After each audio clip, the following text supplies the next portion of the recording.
일어나셔서 주기도문으로 하나님께 찬양 올려드리겠습니다.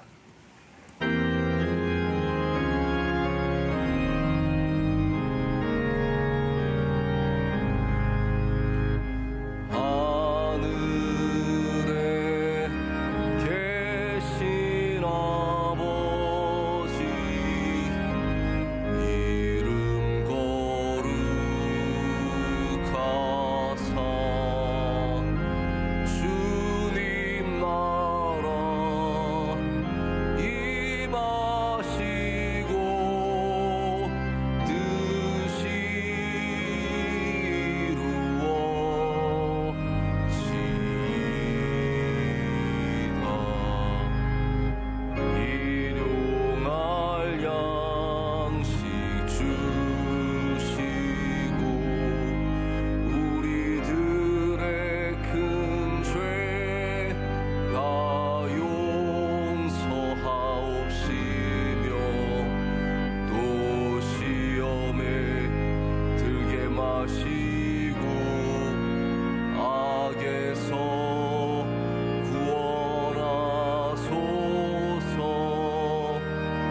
대개 주의 나라 주의 권세 주의 영광 영원히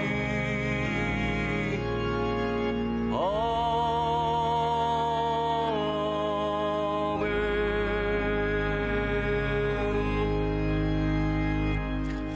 하나님 아버지, 주님께 모든 감사와 영광을 올려드립니다. 지난 주일 성탄 예배를 잘 마치고 하나의 마지막까지 주님을 붙잡고 예배하게 하시니 감사합니다. 하나님, 오늘 2022년에 드리는 마지막 예배, 마지막 새벽 예배입니다. 하나님, 이 시간 우리 예배를 기뻐 받아 주시오며 우리의 모든 삶의 마무리를 주님께 나아감으로 하게 하여 주시옵소서. 하나님 아버지, 우리 연약함을 주님 앞에 내려놓습니다. 1년 동안 우리가 부족했던 것, 잘못했던 것, 죄 지었던 것 주님 다 깨끗하게 용서하여 주시옵소서. 눈보다 희게 하여 주시옵고 우리의 모든 후회와 아쉬움과 연약함을 주님 앞에 내려놓고 내년에는 힘차게 믿음으로 시작하게 하여 주시옵소서.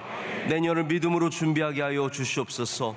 하나님, 내년에 있을 모든 일들 주님께 맡깁니다. 하나님, 기도하는 자마다 그 기도에 응답하여 주시오며 좋은 것으로 채워주시며 하나님이 주시는 복이 넘치는 삶이 되게 하여 주시옵소서. 하나님, 내년에 성구 하나님 은혜의 때가 이르게 하소서. 이 말씀을 붙잡고 우리 삶 가운데 모든 곳에 주님의 은혜가 이르게 하여 주시옵소서. 신년 예배를 잘 준비하게 하여 주시옵고 특별히 신년 축복 성회를 하나님 사모하는 마음으로 준비하게 하여 주시옵소서. 모든 새벽을 다시 깨우게 하여 주시오며 주님 앞에 열심을 내는 2023년이 되게 하여 주시옵소서. 우리 대한민국과 명성교회 우리의 가정과 하는 모든 일들 가운데 주님께서 회복과 부흥의 은혜를 약속하실 줄로 믿습니다. 오늘 예배 드릴 때 하나님 간증 위에 기름 부어 주셔서 하나님께서 기뻐 받으시는 간증이 되게 하여 주시오며 우리에게는 은혜가 되게 하여 주시옵고 예배 순서마다 성령의 충만함이 있게 하여 주시옵소서. 앞에 앉아있는 우리 귀한 아이들, 청소년들, 주님의 귀한 자녀들입니다. 한 명 한 명 주의 손으로 굳게 붙잡아 주시오며 이 땅과 하나님의 나라에 귀하게 쓰임받는 주의 종들이 다 되게 하여 주시옵소서. 이 모든 것을 주님께 감사함으로 아뢰옵고 예수 그리스도의 이름으로 기도드립니다. 아멘. 자리에 앉으시겠습니다. 오늘 간증 드리시는 가정은 박창규 집사님, 홍혜원 집사님 가정입니다. 두 아이들이 있습니다. 채은이 7살, 은찬이 3살, 그리고 우리 박창규 집사님 부모님 되시는 우리 박태엽 집사님과 이선종 권사님, 우리 간증 후에는 또 함께 찬양하심으로 주님께 영광을 올려드리시겠습니다.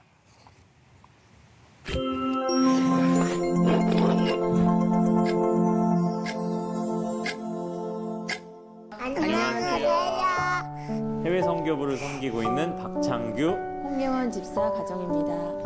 저는 중학교 3학년 때 친구 전도로 크리스마스 그 중고등학교 연합 예배가 있었어요. 그래서 중3 마지막 예배 때 처음 명성교회 방문을 했고요. 집이 성수동이라서 좀 멀어서 부모님은 그냥 한두 번 정도만 친구 따라서 나갔다가 올 줄 알았는데 제가 이제 계속 매 주일만 되면 교회를 가는 거예요. 그렇게 매주 교회를 나가다 보니까 교회 학교 선생님들이 매주 이렇게 교회 오는데 왜 성가대 안 하냐 그러면서 성가대도 하고 제자학교도 가자 하면서 제자학교도 다니고 하면서 계속 이렇게 교회 나오다 보니까 지금까지 뿌리 내리고 명성교회 성도로 살아가고 있습니다.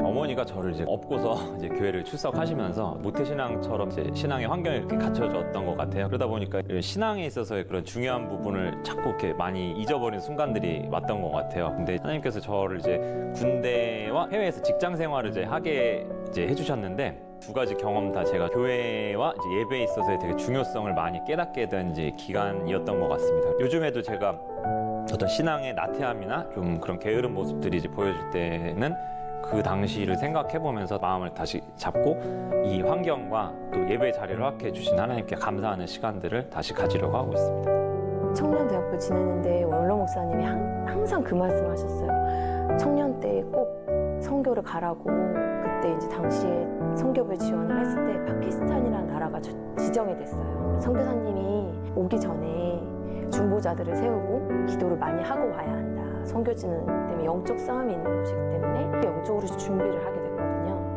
그래서 그 시간을 정해놓고 기도하고 제가 원래도 이제 눈물이 많았는데 선교지 가기 전에 정말 기도실만 가면 그렇게 너무 눈물이 나는 거예요. 그래서 저는 내가 이렇게 눈물이 많은 사람이니까 하나님이 내 눈물병을 채우려고 이렇게 더 눈물을 흘리게 하시나 보다. 그런 생각으로 선교지를 갔고 마치고 돌아왔어요. 그랬는데 돌아와서 이제 기도실을 가고 예배를 드릴 때 눈물 한 방울이 안 나오는 거예요. 처음에는 그 이상하다는 생각을 못하고 그럴 수 있지 했는데 그게 아니라 정말 말라버린 것 같은 그런 마음이 들더라고요. 그러면서 그거를 회복하는데 정말 오랜 시간이 좀 걸렸어요. 그러면서 제가 느낀 게 내가 선교를 간 것도 영혼을 마음에 품은 것도 선교지를 간 것도 기도할 때 눈물이 난 것도 다 하나님이 성령의 감동을 나에게 주셨고 하나님이 나에게 눈물을 주셨구나 깨닫게 된 거죠. 올해 제가 건강검진 해여가지고 병원을 갔는데 악성 종양이 발견돼서 큰 병원을 가셔야 될 것 같다고 그러시더라고요. 병원에서 검사 지금 결과가 나왔는데 유방암인 것 같다라고 이제 얘기를 듣게 된 거죠. 갑자기 이제 암이라는 얘기를 들으니까 너무 캄캄해진 거죠. 눈앞이. 근데 담임 목사님 말씀에서도 이제 그 해주셨던 부분인데 하나님이 뭔가 이제 우리를 잘못을 꾸짖기 위해서 그런 시험이나 형벌을 내리신 것이 아니고 어떤 연단의 과정이 될 수가 있는 것이고 또한 이제 그게 똑같은 어려움을 가진 사람들한테 간증이 될 수도 있다.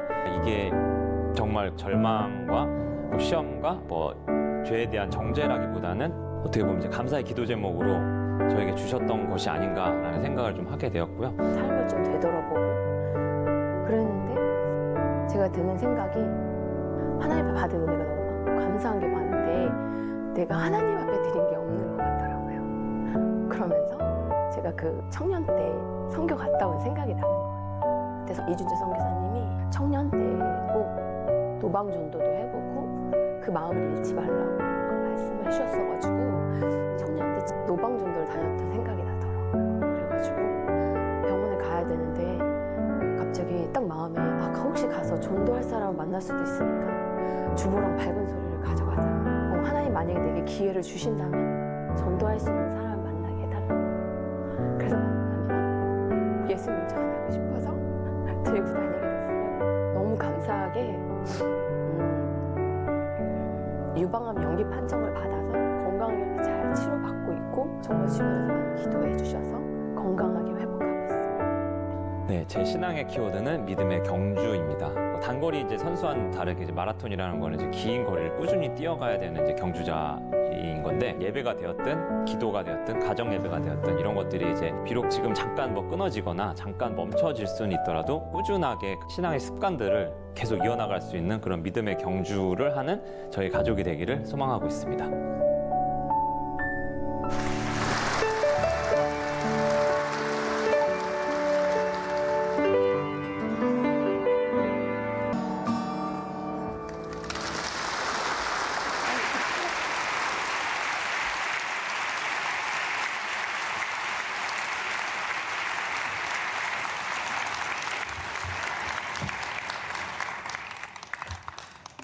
네, 은혜가 충만한 간증이었습니다. 하나님께서도 기뻐 받으신 줄로 믿습니다.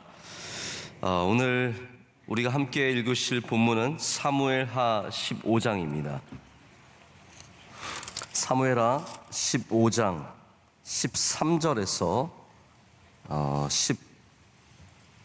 18절까지 말씀입니다.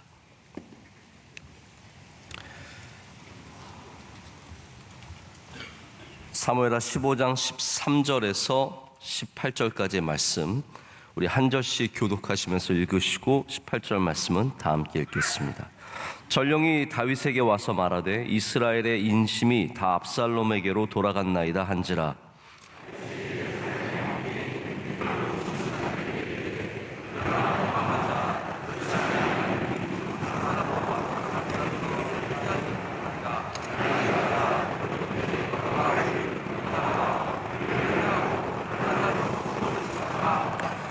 왕의 신하들이 왕께 이르되 우리 주 왕께서 하고자 하시는 대로 우리가 행하리이다. 보소서 당신의 종들이니이다 하더라.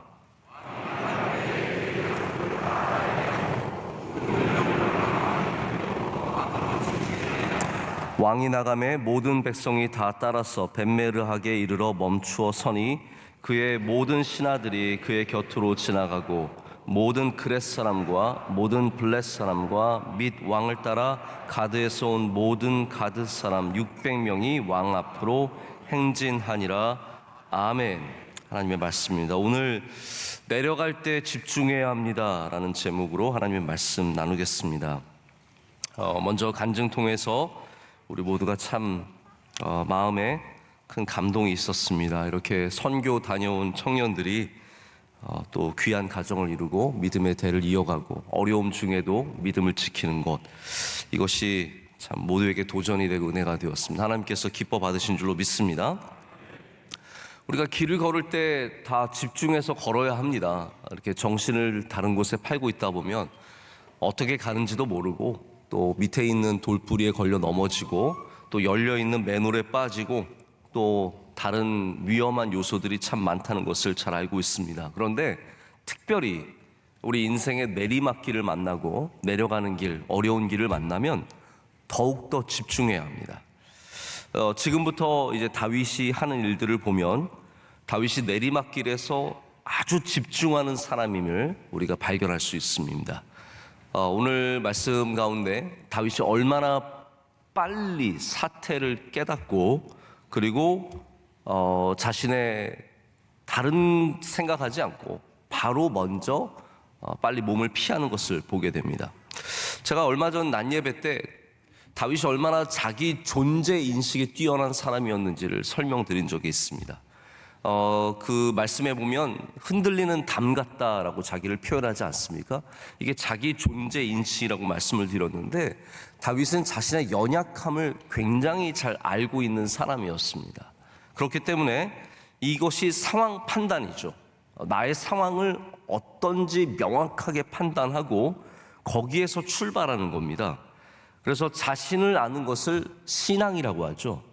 하나님을 알게 되면 나를 알게 됩니다. 하나님을 분명히 믿게 되면 내가 어떠한 존재인지를 잘 알게 됩니다. 그게 믿음의 능력이죠. 믿음의 능력이 있는 사람이 상황을 잘 판단하고 그런 상황의 판단 속에 몸을 움직이게 됩니다. 그래서 자기를 잘 인식하지 못하는 사람들은 예를 들어서 문제를 너무 가볍게 여긴다든지 반대로 문제를 너무 크게 여긴다든지 심각성을 제대로 알지 못한다든지 너무 심각하게 본다든지 이러한 잘못된 상황 판단이 있는 거죠. 여러분, 자기 인식에 실패하는 사람들이 주로 갖게 되는 마음이 무엇입니까? 대부분 과대평가, 자기에 대한 과대평가 혹은 과소평가가 큰 문제가 됩니다.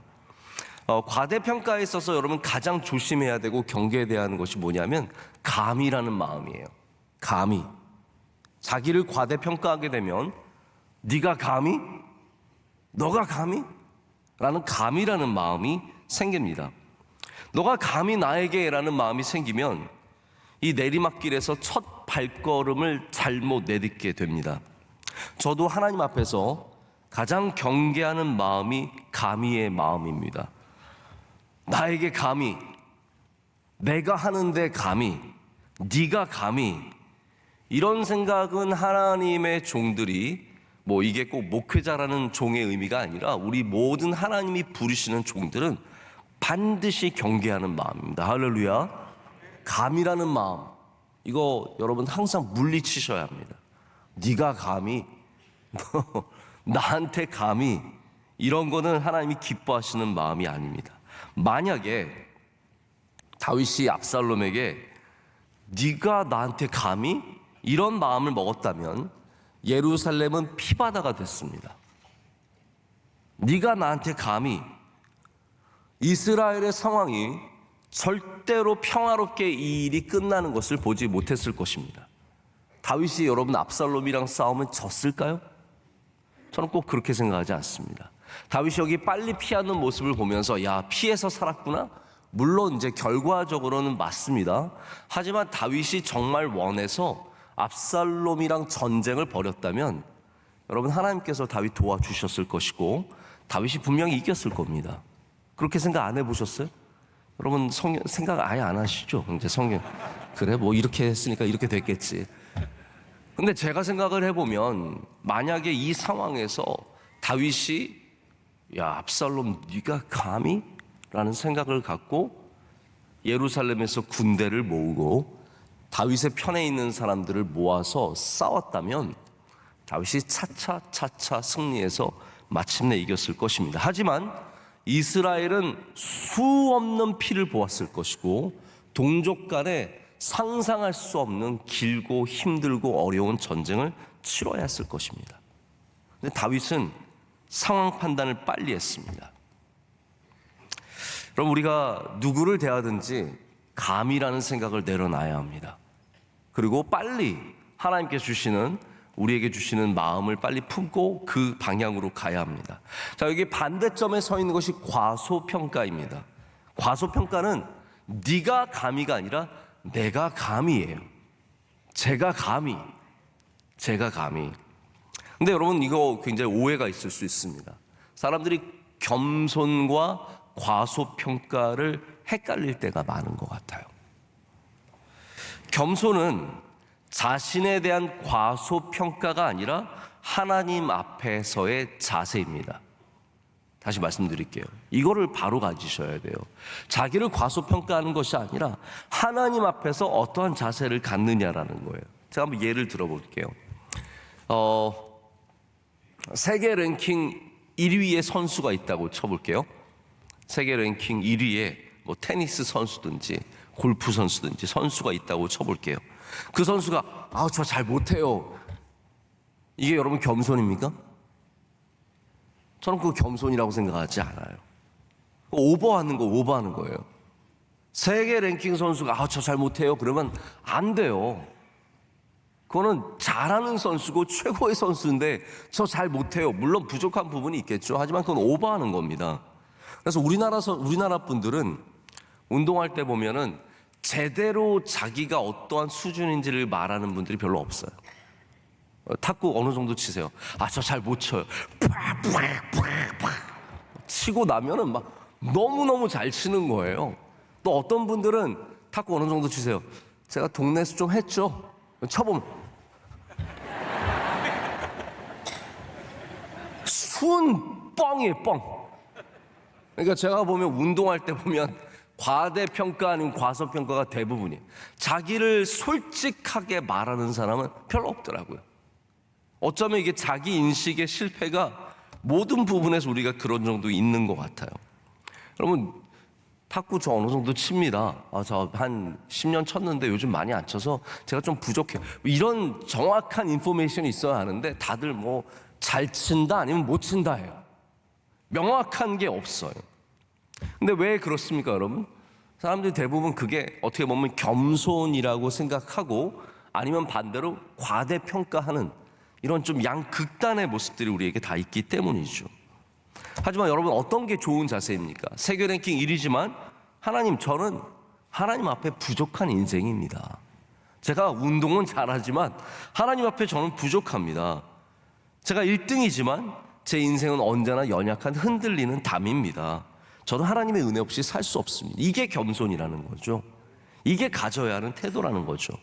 자, 다윗이 이 흔들리는 상황 속에서 아들이 반역을 해서 쳐들어오는 이 정말 급박한 상황 속에서 자기를 과대평가하지도 않고 과소평가하지도 않습니다. 다만 그는 믿음의 길을 걸어가기 시작합니다. 여러분, 여러분에게도 이런 은혜가 있으시길 축복합니다. 믿음의 길을 바로 걸어가는 것, 이것이 우리가 가져야 하는 태도입니다.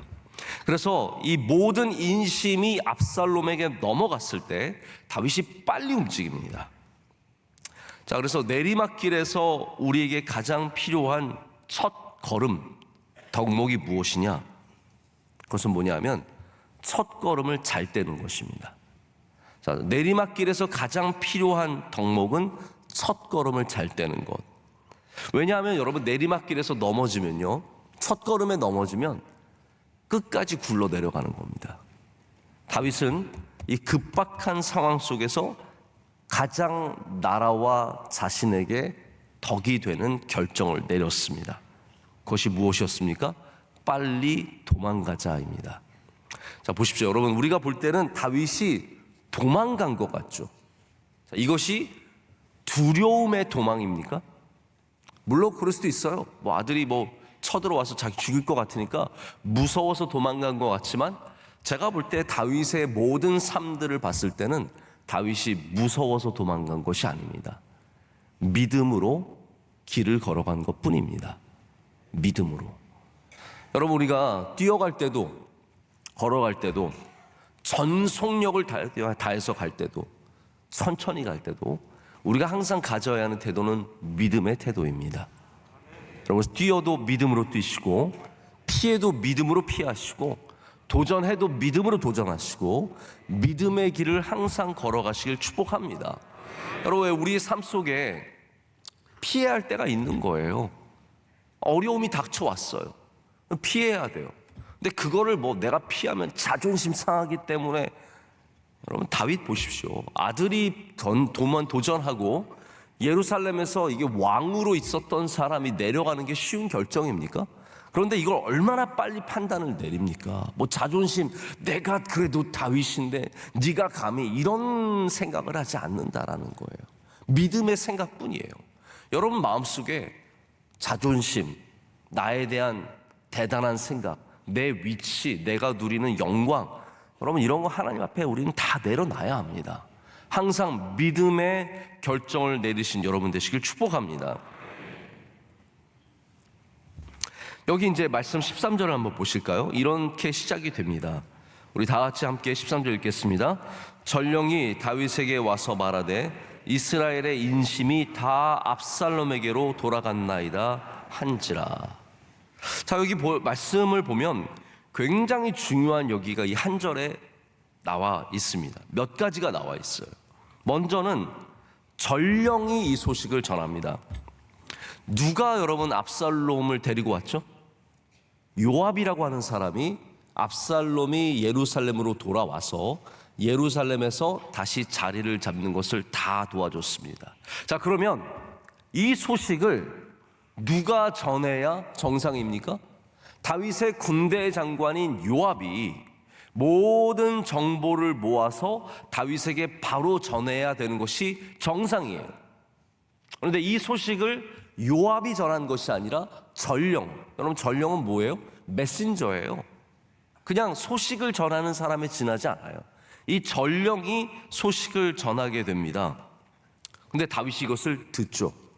여러분, 여기서 우리가 몇 가지 깨달아야 될 것이 있습니다. 먼저는 이걸 꼭 아셨으면 좋겠어요. 고급 정보가 우리를 살리는 것이 아니라 상식이 우리를 살린다는 사실을 아셔야 됩니다. 다시 말씀드릴게요. 고급 정보가, 남들은 모르는 아주 비밀스러운 정보가 우리를 살리는 것이 아니라 우리 성도들은 믿음의 상식이 우리를 살린다는 것을 아셔야 됩니다.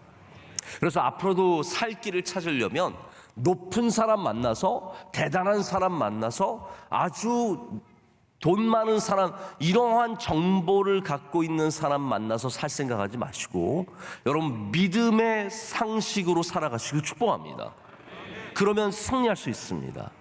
다윗이 도망가는 길도 정말 뛰어난 정보를 갖고 있는 요압이 비밀 요원들을 심어놔서 그래서 얻은 정보로 산 것이 아니라 전령이, 평범한 군인이 세상 돌아가는 일 보면서 상황을 판단해서 가르쳐준 그것으로 살게 되었습니다. 저도 뭐 자주는 아니지만 고급 정보를 가지고 있을 만한 분들을 만나요. 제가 가끔씩 물어봅니다. 그거 어떻게 생각하세요? 그거 뭘 알고 계세요? 뭐 가끔씩 신문사의 회장님도 만나게 되고 언론계 높은 자리에 있는 분들 만나게 되면 물어보죠. 그게 진짜 뭐예요? 여러분도 궁금한 거 있잖아요. 네? 그거 진짜 그렇대요? 여러분 저를 믿으세요? 그분들도 몰라요. 그걸 아셔야 돼요. 그분들도 더 정확하고 더 분명하고 더 확실한 소식을 갖고 있는 게 아니에요. 대부분 우리와 비슷한 정도의, 뭐 우리보다 조금 더 아시겠죠. 물론 당연히 우리가 또 여기 오버하면 안 되죠. 뭐 우리가 어떻게 신문사 회장보다 더 알겠습니까? 뭐 그분들이 좀 더 많이 아시겠지만, 그렇지만 생명을 살리고 정말 새로운 사실을 아는 것은 별로 제가 경험해 보지 못했습니다. 오히려 여러분 우리가 조심해야 되는 사람들이 누구입니까? 자기가 남들은 전혀 모르는 것을 알고 있는 것처럼 행하는 사람들을 조심해야 된다라는 거예요. 여러분 목사님 진짜 이건 목사님만 아세요? 제가 이건 아무도 모르는 이야기고 오직 우리나라에 몇 명만 알고 있는 사실인데 살라 그러면 그게 뻥일 가능성이 굉장히 큽니다. 정말입니다, 여러분. 위험한 이야기일 때가 참 많습니다. 오히려 여러분 그러한 것으로 만들어낸 이야기들이 음모론들, 별의별 음모론들 만들어내는 사람들, 가짜뉴스 만드는 사람들, 대단한 정보를 가진 것 같지만 아니에요. 다 짜집기하고 그리고 스스로 머리 안에서 막 짜내서 만들어낸 이야기일 때가 얼마나 많습니까? 여러분 오히려 상식이 더 큰 힘일 때가 많습니다. 전령은 상황이 어떻게 돌아가는지를 봤던 사람이고, 헤브론에서 압살롬이 왕이 된 것을 전해지는 소식을 통해서 들었겠죠. 다윗의 편으로 들었겠죠. 그리고 누가 봐도 예루살렘의 인심은 이미 압살롬에게 넘어갔습니다. 수년 동안 압살롬이 작전을 펼치고 사람들을 매수하고 사람들에게 가서 자신의 매력을 어필하면서 사람들의 마음이 압살롬으로 넘어간 것을 이미 민심에서 읽은 겁니다.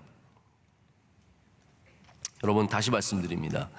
우리가 높은 사람을 알고 비밀스러운 정보를 갖고 있어야 사는 게 아니라 우리는 믿음의 상식을 가져야 합니다.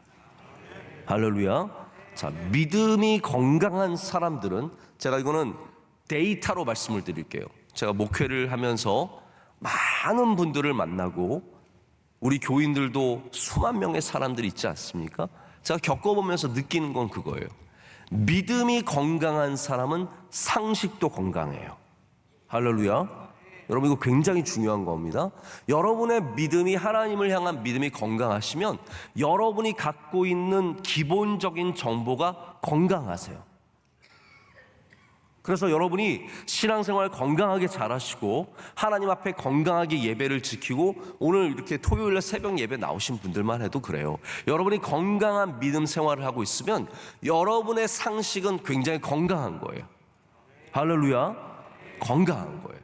그러한 건강한 상식을 갖고 있는 분들이 바로 건강한 결정을 내리게 되어 있습니다.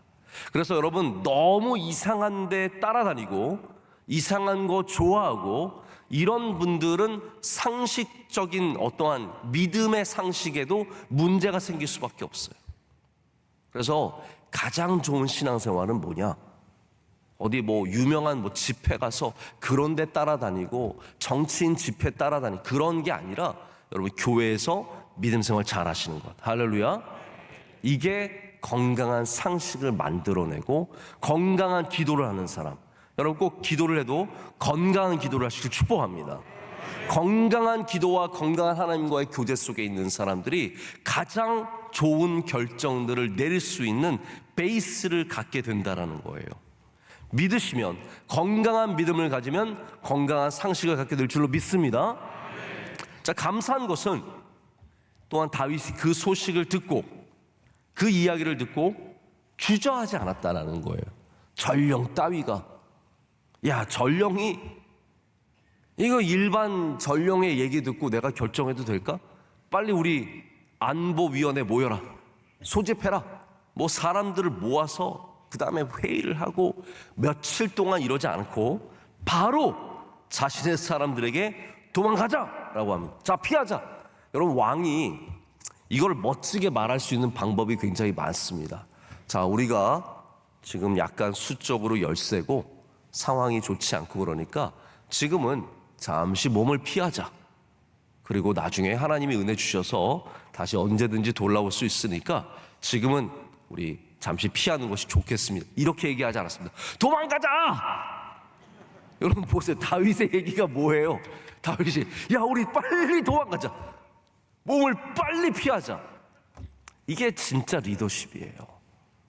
여기서 뭐 자기의 뭐 높이고 체면 차리고 이런 거 없습니다. 자, 빨리 도망가자. 이것이 살 길이다. 그 가운데 다윗이 이렇게 결정을 내리고, 그리고 이 다윗의 결정에 대해서 신하들이 바로 순종합니다. 여러분, 참 귀하지 않습니까? 바로 순종합니다. 뭐 거기에 뭐 말 손 들고, 제가 좀 잠깐 이의고 할 말이 있습니다. 왕이시오, 우리가 여기에 이렇게 전략을 세워서 이렇게 맞서면 싸워서 이길 수 있습니다. 이렇게 저렇게 하면 됩니다. 이런 거 딱 없습니다. 여러분, 급할 때는 하나가 되어야 합니다. 할렐루야. 급할 때는 가정도 하나가 되어야 되고, 교회도 하나가 되어야 되고, 나라도 하나가 되어야 돼요. 이 하나가 되는 게 없이 뭐 서로 잘났다고, 내가 하는 것이 맞다고, 내 생각이 더 맞다고, 우리 의견이 더 바른 정보를 갖고 이런 거 가지고 싸우고 있으면요, 이거 될 일도 안 되고 다 막 같이 망하는 겁니다. 같이 쓰러지는 겁니다. 다윗의 이 내리막길 가운데 하나님이 은혜 주신 것이 바로 이 처음부터 시작이 됩니다. 아주 빠른 결정을 내놓고 거기에 순종했고 하나가 되어서 싹 같이 내려갔다는 거예요. 이것 때문에 다시 돌아올 수 있었고 결국은 다윗이 예루살렘의 왕의 자리를 되찾게 됩니다. 자, 여기 빨리 가는 이유가 있습니다. 제가 여기 부분에 대해서 좀 말씀을 드리고 후반부 말씀을 드리고 맺고자 하는데요. 자, 우리는 대한민국 사람들은 빨리 하라고 하지 않아도 다 빨리 해요. 기본적으로. 제가 볼 때는 우리나라 사람들한테는 빨리 하라는 말 자체가 필요가 없습니다. 이미 다른 어떤 나라와 비교해도 우리나라는 이미 빠름을 갖고 있어요. 우리 안에, DNA 안에 이 빠름이라고 하는 요소가 들어 있습니다. 그렇기 때문에 오늘 말씀에 나오는 이 빨리 도망가자라는 말은 우리가 생각하는 어떤 급함의 빠름이 아닙니다. 자, 이 부분을 여러분께 좀 말씀을 드리고 싶어요. 빨리라는 단어가 몇 가지 의미를 갖고 있습니다. 첫 번째는 다윗이 느려지지 않았다는 의미의 빨리예요. 자, 다시 말씀드릴게요.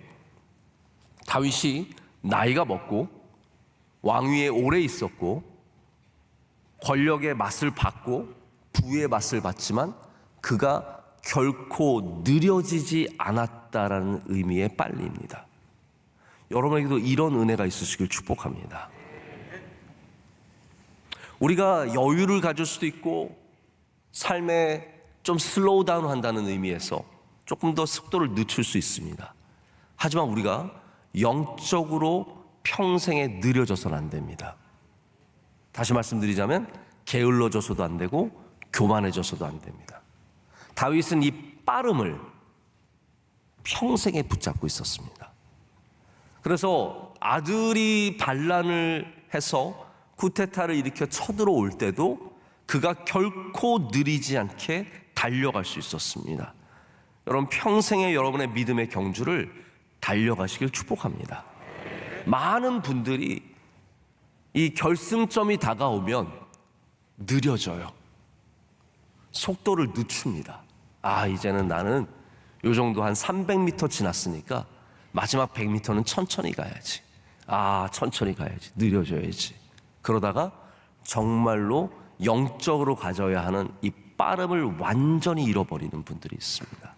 여러분, 성경은 이런 관점에 있어서 굉장히 일관성이 있습니다. 그래서 하나님의 종들이 점점 뒤로 갈수록 속도가 늦춰지는 삶들에 별로 좋은 결말이 없었다는 것을 여러 사람들을 통해서 보여줍니다. 여러분, 우리 인생에 끝까지 빨리 뛰어가는 주의 종들이 되기를 원합니다. 그게 믿음의 경주자들의 자세입니다. 그래서 다윗이 이런 급박한 상황 속에서 그의 판단과 움직임이 결코 느려지지 않았다라는 거죠. 우리가 느려지는 이유가 다양한 이유가 있습니다. 그래서 이 말씀의 이 빠름이라는 말씀은 이 믿음과 굉장히 깊은 관련을 두고 오늘 있는 거예요. 여러분이 믿으면, 바로 믿으면 여러분의 속도가 늦어지지 않습니다. 빠름이, 여러분이 이 빠름에 대해서 결코 잃어버리는 빠름이 아니라 여러분의 삶의 끝까지 이 빠름을 믿음을 통해서 붙잡으시길 축복합니다. 또 이 빨리 움직인 것은 다윗이 사람들을 살리기 위한 최선의 선택이었다는 것을 알아야 합니다. 자신이 살기 위해서도 빨리 움직여야 했지만 그렇게 해야, 빨리 움직여야 전쟁을 피할 수 있고 예루살렘 성읍 사람들도 다치지 않기 때문입니다. 이게 왕의 마음이에요. 아까도 말씀드렸지만 왜 다윗의 편이 없겠습니까? 하지만 다윗이 도망치지 않으면 다윗의 편이 모이고 전쟁이 일어나고 그러는 가운데 얼마나 많은 사람들이 죽겠습니까? 오늘 한번 말씀을 보세요. 다윗이 뭐라고 말하냐면요, 14절 말씀 한번 보십시오. 이 긴 한 절에 다윗의 마음이 굉장히 중요하게 담겨져 있습니다. 함께 말씀, 우리 길지만 다시 읽겠습니다. 다윗이 예루살렘에 함께 있는 그의 모든 신하들에게 이르되 일어나 도망하자. 그렇지 아니하면 우리 중 한 사람도 압살롬에게서 피하지 못하리라. 빨리 가자. 두렵건대 그가 우리를 급히 따라와 우리를 해하고 칼날로 성읍을 칠까 하노라. 아멘. 자, 우리를 해하고 칼날로 성읍을 칠까 하노라. 여러분, 이 말씀이 무슨 말씀일까요? 다윗이 지금 걱정하는 게 자기 자신만입니까? 아니라는 거예요. 다윗은 지금 성읍 사람들, 다시 말하자면 예루살렘에 살아가는 그 귀한 백성들이 이 일로 인해서 생명을 잃을까 백성들을 아끼는 마음으로 피하자라는 거예요. 여러분, 이게 참 왕의 마음 아닙니까?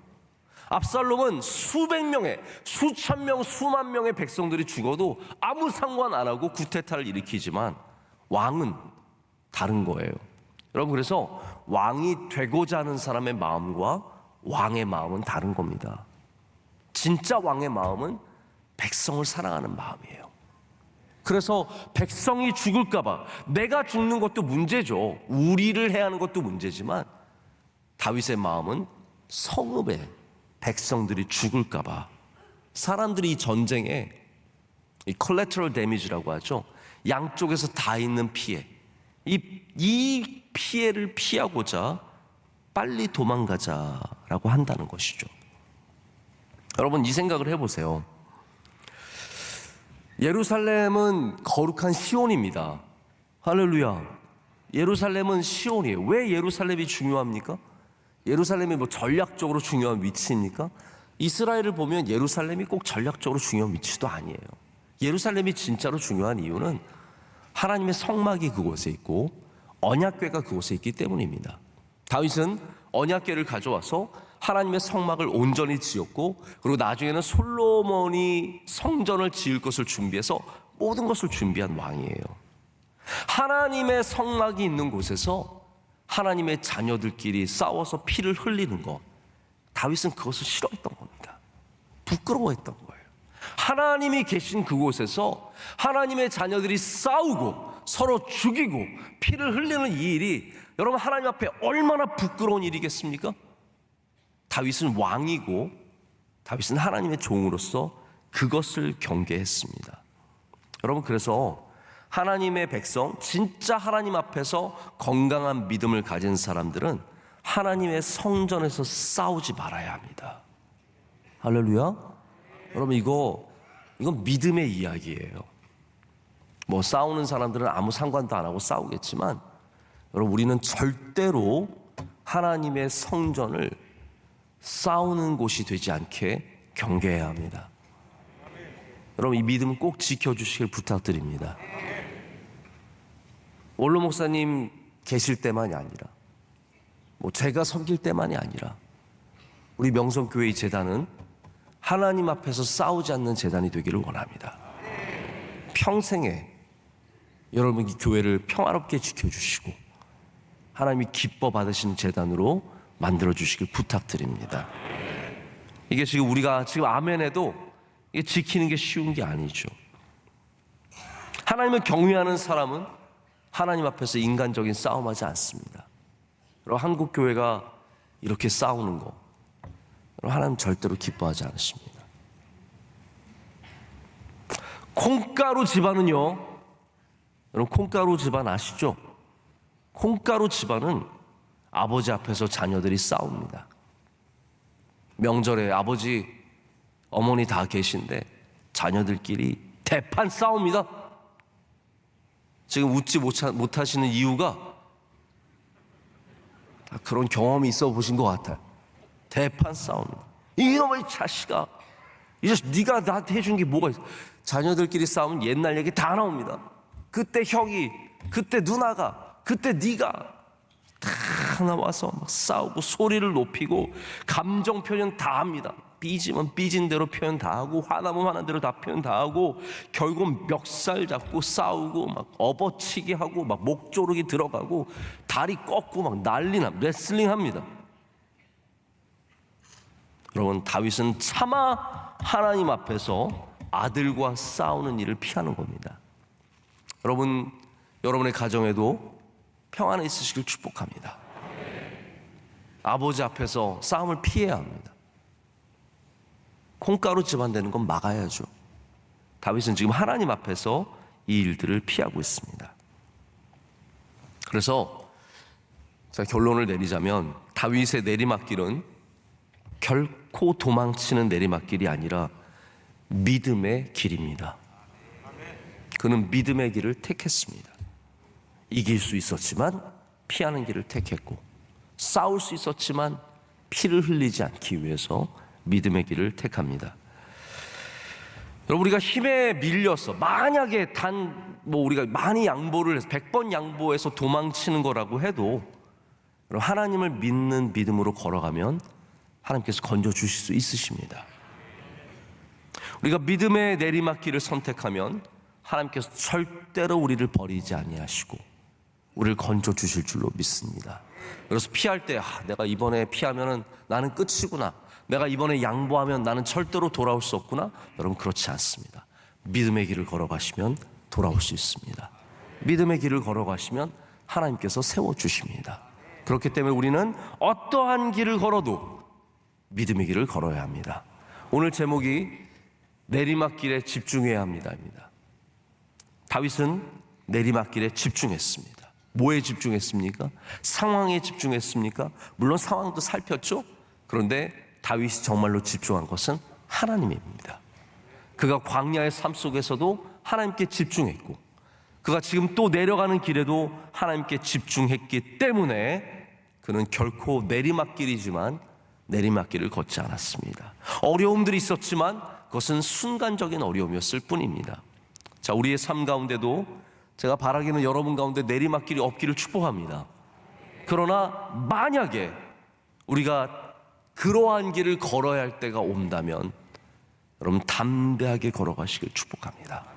하나님께서 그 길 가운데 하나님께 집중하고 있는 여러분의 삶 가운데 은혜를 내려주시며 지혜를 주시고 할렐루야 믿음을 주시고 감당하게 하실 줄로 믿습니다. 여러분 모두에게 우리 내년에 특별히 하나님께서 우리 모두에게 회복의 은혜를 허락하여 주시며 다시 올라가는 길을 허락해 주실 줄로 믿습니다. 오늘 다시 한번 귀한 간증 감사합니다. 우리 박창규 집사님, 홍혜원 집사님, 제가 청년 때부터 이렇게 계속 봤던 우리 너무나 귀한 가정인데 오늘 이렇게 눈물이 있는 간증을 잘 해주셔서 감사하고요.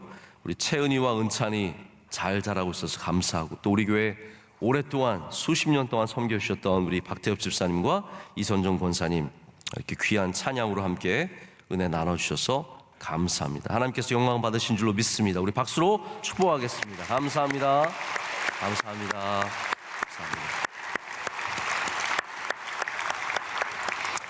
중요한 광고가 있습니다. 우리 송구영신 예배가 오늘 없습니다. 오늘 2022년의 마지막 날인데 송구영신 예배가 없죠. 그래서 저희 원로 목사님, 또 저, 그리고 우리 교육자들과 우리 직원들이 송구영신 예배를 녹화했습니다. 정말 쉽지 않았습니다. 근데 녹화를, 왜냐하면 이게 19876 이게 하는데 이게 진정한 그 19876가 아닐 때 이게 뭔가가 쉽지 않았어요.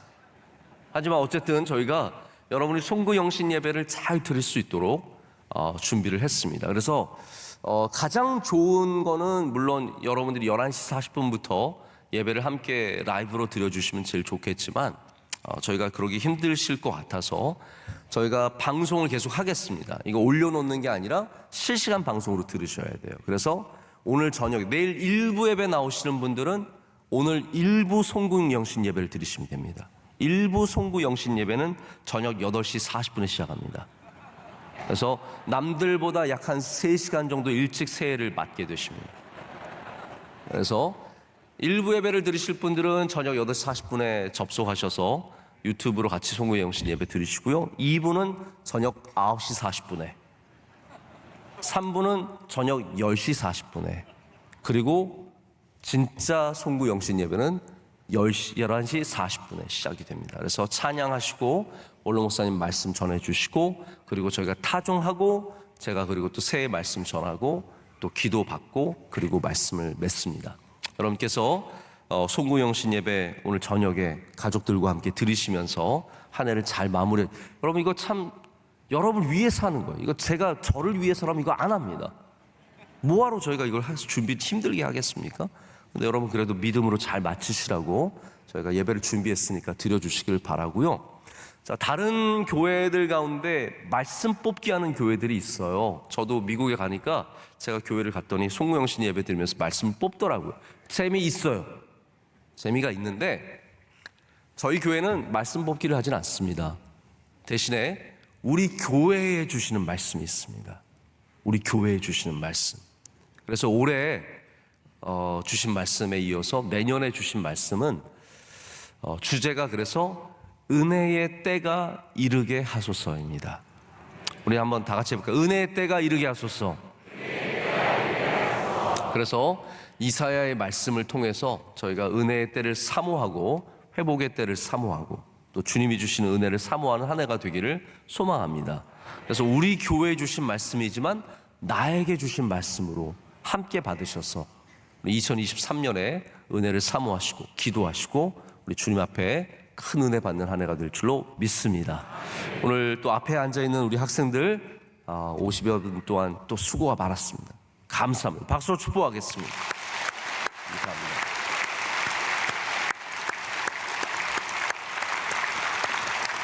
이 시간 우리 통성으로 기도하겠습니다. 통성으로 기도할 때 하나님 우리의 모든 길 가운데 믿음으로 걸어가게 하여 주시옵소서. 믿음의 상식이 있게 하여 주시옵소서. 믿음의 기도를 드리게 하여 주시옵소서. 믿음으로 깨어있게 하여 주시옵소서. 주님만 바라보고 주님께 집중하게 하여 주시옵소서. 2022년 주님께 온전히 올려드리고 새로운 한 해를 믿음으로 맞게 하여 주시옵소서. 하나님 2023년에는 큰 은혜의 때가 있을 줄로 믿습니다.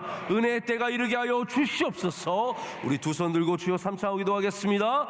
주여 주여 주여. 하나님 아버지 감사합니다.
이제는 뒤로 앞으로 나가게 하여 주시오. 주님 의지하게 하여 주시오. 주님께 영광 올려드리게 하여 주시오. 오직 주님 바라보게 하여 주시오. 하나님이 주신 은혜를 사모하게 하여 주시옵소서. 건강 회복의 은혜를 허락하여 주시오. 가정 회복의 은혜를 허락하여 주시오. 연약한 삶 가운데 주님이 주신 은혜가 넘쳐날 필요가 있습니다. 하나님 간절한 기도 제목 끝까지 나온 주의 사랑하는 성도 한 명 한 명 위에 주께서 붙잡아 주시고 은혜 내려주시고 하나님께서 주의 강하신 손으로 붙잡아 주시옵소서. 승리와 주님 감사합니다. 하나님 아버지, 주님께 모든 감사와 영광을 올려드립니다. 연약한 우리를 한 해 동안 꼭 붙잡아 주시고 주님을 사모하게 하시고 믿음의 길을 끝까지 지키게 하심을 감사합니다. 하나님, 우리 삶 가운데 내리막길들이 있습니다. 가정이 깨어지고 건강이 깨어지고 우리의 모든 직장과 일터가 무너지고 사업의 어려움이 다가올 때, 하나님, 우리의 삶 가운데 수많은 도전과 어려움이 있을 때, 하나님, 우리도 다윗처럼 느려지지 않고 우리 빠른 믿음을 갖고 기도의 상식과 미도의 상식을 갖고 하나님 내리막길을 주님의 주신 은혜로 감당하게 하여 주시옵소서. 하나님, 모든 내리막길의 인생들 주님께서 다시 회복하게 하여 주시옵고 세워주시고 일으켜주시고 하나님께 영광 올려드리는 다윗의 삶이 다 될 줄로 믿습니다. 우리의 삶을 지켜주시고 한없는 끝없는 은혜를 우리 모두에게 베풀어 주시옵소서. 2022년 한 해를 주님께 올려드립니다. 우리의 부족함도 올려드리고 우리의 받은 수많은 상들과 자랑들도 주님께 올려드립니다. 이제는 주님께 올려드리고 다시 새해를 믿음으로 맞게 하여 주시옵소서. 후회 없는 2023년이 될 줄로 믿습니다. 하나님, 감당하게 하여 주시고 넉넉히 감당하게 하여 주시되 승리하는 주의 백성들 다 되게 하여 주시옵소서.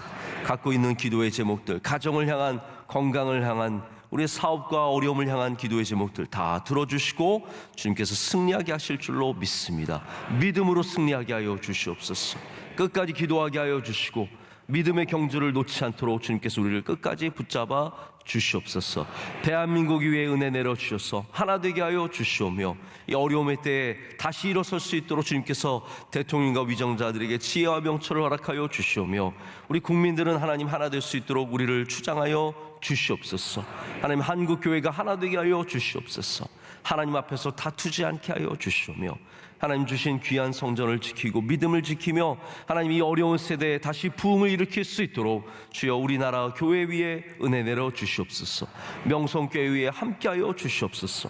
영원토록 주님께서 제단에서 영광 받아 주시오며 하나님의 은혜의 물줄기가 멈추지 않는 샘물 같은 교회 되게 하여 주시옵소서. 하나님, 2022년에 수고한 주의 모든 종들의 헌신을 기뻐 받아 주시옵소서. 오늘도 교구로, 부서로, 찬양대로 여러 모양으로 모여 있습니다. 모인 곳마다 주님 하나됨의 은혜를 허락하여 주시오며 수고한 종들을 위로하여 주시옵고 주의 손으로 꼭 붙잡아 주시고 힘 주시고 능력을 더하여 주시옵소서. 하나님, 2023년에는 더 큰 부흥과 은혜가 우리 가운데 있을 줄로 믿습니다. 러빙 축제 위에 하나님 기름 부어 주셔서 잘 감당하게 하여 주시고 많은 사람들이 주께로 돌아오게 하여 주시옵소서. 하나님 아버지, 2023년은 더 헌신하게 하셔서 모든 재직들이 바로 서게 하여 주시오며 피택 장로 되신 분들 하나님 주님께 더욱더 겸손의 마음으로 엎드리게 하여 주시오며 우리 모든 당회원들과 수고하는 권사님들과 주의 모든 사랑하는 종들에게 성령 충만의 은혜를 주실 줄로 믿습니다. 선교사님들을 지켜주시고 우리 모든 기관들이 깨어서 기도하게 하여 주시오며 특별히 주의 사랑하시는 종 원로 목사님 신원을 강건하게 붙잡아 주시오며 다윗처럼 붙잡아 주시며 새롭게 하시며 능력에 능력을 더하실 줄로 믿습니다. 우리 어린 자녀들에게 은혜 내려 주시옵소서. 지혜와 명철을 허락하여 주시며 세상의 문화로 휩쓸려 나가지 않게 하여 주시고 항상 깨어서 기도하는 주님의 귀한 자녀들이 다 될 줄로 믿습니다. 오늘 간증 올려드린 가정 하나님께서 그 모든 간증 가운데 영광 받아 주시오며 이 가정에 한없는 복을 내려 주시옵고 특별히 우리 홍혜원 집사님 건강을 지켜주시고 회복하게 하실 줄로 믿습니다. 하나님, 우리 박재엽 집사님과 이선종 원사님 그 귀한 헌신을 기뻐 받아 주시오며 더욱더 크신 복으로 하나님 이 가정 가운데 은혜 내려 주시옵소서. 이 모든 것 주님께 감사로 올렸고 이제는 우리 주 예수 그리스도의 크신 은혜와 하나님 아버지의 한없는 사랑과 성령님의 함께하심과 역사하심이 주님을 붙잡고 나아가는, 주님을 사랑하는 모든 성도들과 그 귀한 가정들 가운데, 우리 대한민국과 온 세계 가운데 이제로부터 영원토록 함께 하시기를 간절히 축원하옵나이다. 아멘.